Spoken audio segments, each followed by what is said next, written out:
Welcome back to the Wizard Shop. We've got a lot of small updates on a lot of cars, not necessarily anything large on one car. We're going to do the Superbird, we got Great Grandma, we got a Rolls Royce, the 2001 S-Type Jag, my 420 SEL, a lot of different cars to cover today. So let's get started.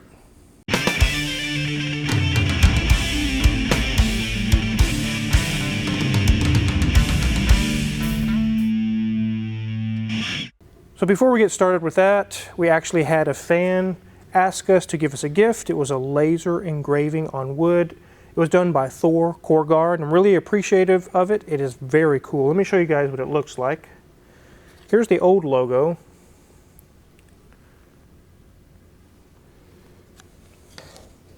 Here's the newer one where the beard looks kind of like flames. And then this is a larger one that he hand painted. It's really cool. I'll hang these up in the shop. It says Thor 21. Thor Korgard did these. Very, very cool. Thank you for that, Thor. Very appreciative. Now we're going to move on to the Superbird. You're not going to get a full update of everything that's been done. You'll have to watch Hoovie's Garage if you want to see all that. But I do want to show you guys the vacuum pump situation, what it used to be, and a part that was donated by a fan, Jeremy Breckles. He actually sent us a very small vacuum pump that's very silent. Let's take a look at that. So when this car came in, actually when Hoovie drove it into the shop, it sounded like an electric motor that was burning up on fire. It was like, wah! It was so loud. You guys remember that in his video. And to run these headlights, they had dual vacuum pumps that are really large and really loud. They were obnoxious. This kind of was like overkill, huh? Yeah, definitely. Way too much going on with that. And just like I mentioned a minute ago, a fan named Jeremy Breckles sent us a silent vacuum pump. I'll show you guys what it looks like real quick. So as you can see right there, it's a small cylinder-shaped pump that's wired in. It has its own little rubber mounts. It's very, very quiet. So here in a minute, I'll have Danielson turn on the key and turn on the headlights. The only thing you're going to hear is the radiator fans. This pump is so quiet, you can't even hear it. So yeah, go ahead and turn it on. We'll show them.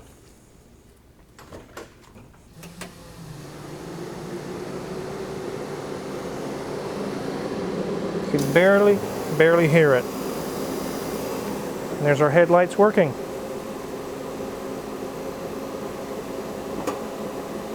Perfect. So that wasn't too hard to wire in, was it? No, it was not. I decided to shrink from 2 tanks just into one, and then the 1 pump, and that was enough to run the whole system with no problems. Very good. So we now have a silent pump, 1 tank. The other one's just been disabled. It's so large, the tank is, we'd have to pull the whole front clip off to get it out. So we're just going to leave it as it is and leave it in there. But Danielson got it all wired up. It works beautifully. Thanks again, Jeremy Breckles. It worked out very nicely. And thanks for Danielson as well. Wow, Wizard, there's like 3 bald noggins over there. Oh yes, thank you. That's a very nice compliment of you. Your cars match your head. The 3 Stooges here. That might be it. Anyways, the next update we have was with Great Grandma. You guys remember I put a Ford Explorer rear axle underneath, and I was going to have to adapt the drive shaft. I'm almost done with that. I'll show you guys what I've done real quick. So here we are underneath Great Grandma, and it's kind of a limp shaft here. That's okay. I took a 5-inch diameter piece of aluminum, and I just have purchased an old lathe, and I made this with a bore inside of here and a centering bore inside of here with the 4 holes. This larger bore will fit on the differential yoke, the pinion, just like that. Nice tight fit. The end of the drive shaft here is conical shaped. It has a centering like a little spigot or something. So I made this conical shape to the right dimensions, and it fits right on. There we go. Line up the holes. There we go. Now I'm not going to tap threads into the aluminum. I think that would be too weak.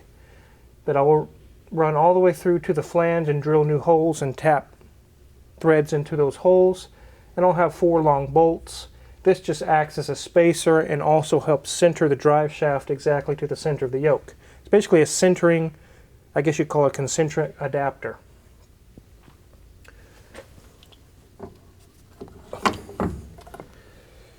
You can kind of see where I kind of put some paint through there. You can see where the 4 holes are going to be. So they'll work out just fine. Let me go show you guys the lathe that I used actually. Okay. So this is my old, I believe to be 1960s Leblon Regal lathe. It has a nice medium-sized chuck on it. Many of you guys know in the past I used to work at a machine shop. For about 4 years I was a machinist, so I'm familiar with tooling and setup and everything on these. But I picked this thing up for a couple of grand, delivered to my shop. I didn't even have to go pick it up, but it works very well.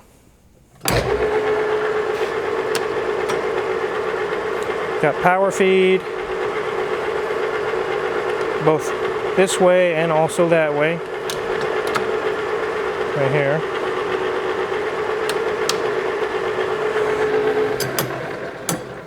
I can also go reverse.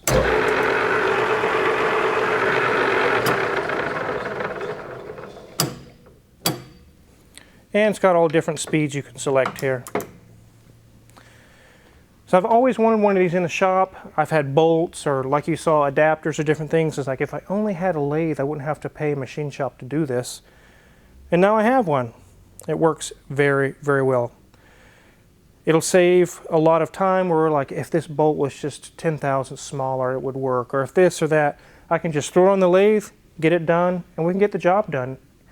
Instead of taking a few days to figure out something, it can be done in a few minutes. So I think it'll do very well in the shop. This is the 420 SEL that you guys just saw a video on, and this entire box is just full. You can see all the parts I've replaced already, or Daniel has actually replaced. The cruise control wasn't working because of the amplifier module was bad, and I got a good rebuilt one for it. I think they just resolder things inside of it is all they do, but it wasn't very much money to get a module. I tried the rebuild kit on my mono valve, did not work. I found out electrically it was bad, so I got a complete new mono valve in there right now. Both the headlight and the windshield washer pumps are faulty, so I got 2 new of those ordered. Here's a new oxygen sensor, which you can see dangling back there. You actually have to go through the floor to get it out.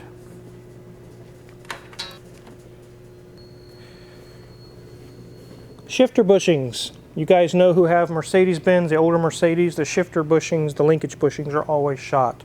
This one was no exception. They're not very hard to change out, and they're like $1 or $2 a piece. They're very cheap. These are the old ones, and they're wallowed out pretty bad. A new driver's door handle, because on these old 126s it gets to where it's just hanging down. I think it's called pot metal, actually what it's called. It's very, very cheap aluminum or steel. It's very, very weak. So I got a new one of those to put on. Motor mounts, transmission mount. There's a whole list of things going on to this car. And you guys know the caliper was leaking really, really bad. Let's take a look. Here's the old caliper that was leaking out of the pistons. By the time I paid Daniel to replace or rebuild this one, it wasn't much more just to get a brand new one. Also needed new pads. These ones are heavily, heavily contaminated. They're no good anymore. So we got a nice new caliper, new pads on both sides, new wear sensors. That will take care of the brake situation. So although it looks like tons and tons of parts, I've probably spent $1 grand in parts. If you're able to fix stuff yourself, you can pick up one of these cars for a decent price and fix everything yourself. Now, if I was doing this job for a customer, I'd have so much labor racked up, and then there'd be parts markup on the parts. This could easily be $3 or $4 grand. So it really is nice if you can do your own work. But these things, like I said, are going up in price so much so that even if I did put $4 grand into it, you could still stand to make $1 grand or $2 on top of it, or more. So this is one of the cars is getting to be where it might be worth putting money into. You guys actually just saw a video on this 2001 Jaguar S-Type, and it was a disaster. The things that we found wrong, it was so saddening. It was also angering, also for the customer. The situation with the ignition coils and the plugs not being replaced, even though they said they were, you guys saw in the video, it's pretty plain as day. They didn't do it. The customer didn't want me to do it. I said, look, it has kind of a misfire going on, and my fix, due to the age of the car, is 6 new coils and plugs.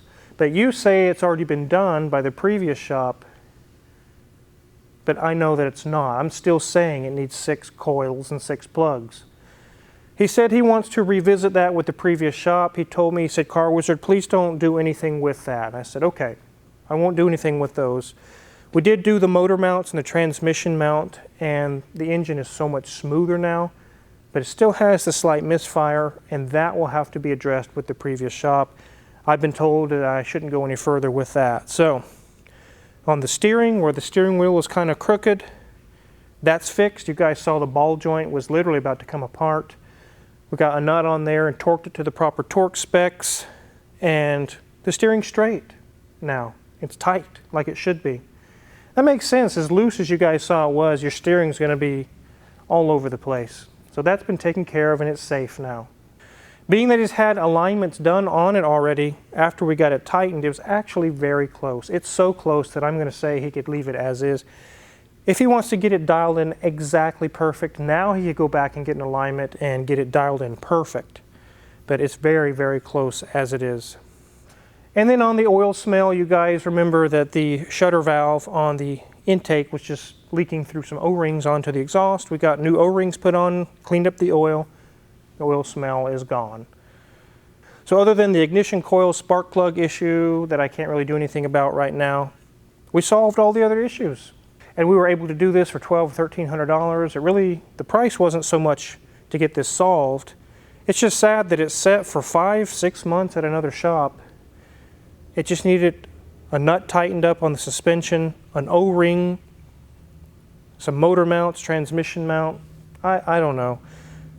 We worked on enough of these European cars that we know the common issues, and when they come in, it's like, yes, it needs this and this and that. It's really not that hard, but I'm happy to report to the customer the car is done.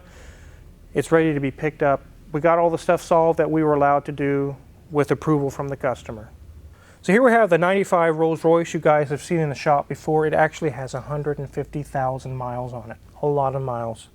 We've done a lot of work to this, various things here and there, and we've got a lot of things up to snuff. The customer said they started smelling a fuel smell in their garage, and we did some inspections and found on the fuel rail itself, the O-rings have just gotten rotten and they started leaking. So we've got the plenums off, all kinds of stuff apart, intake to get down to the injector rails. All it needs is new O-rings. We've got the new O-rings in. We're just waiting on some gaskets from Flying Spares for the coolant pipes, and we'll be able to put this all back together and definitely have the fuel smell gone. We've done quite a bit of work to this car, and that's because of the amount of miles that are on it. The customer keeps debating, should I sell it, should I keep it? And he likes the car so much, it drives so well, that he's like, I think I just want to keep the car.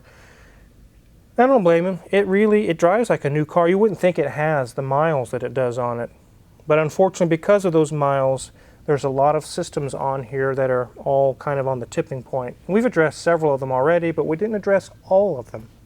So again, this is one of those situations where we would love to rebuild the whole car. I mean, there's so many systems that need to be redone on this, but we can only go as far as the customer would like to do. If they say, I don't want to pay for that right now, then that leaves our hands tied. We can't go any further. What we have been approved to do on this car has been done. So now the fuel leak is fixed, and hopefully nothing else happens to this car. But with the miles on it, it probably will be something else. It's kind of like a jungle gym, guys.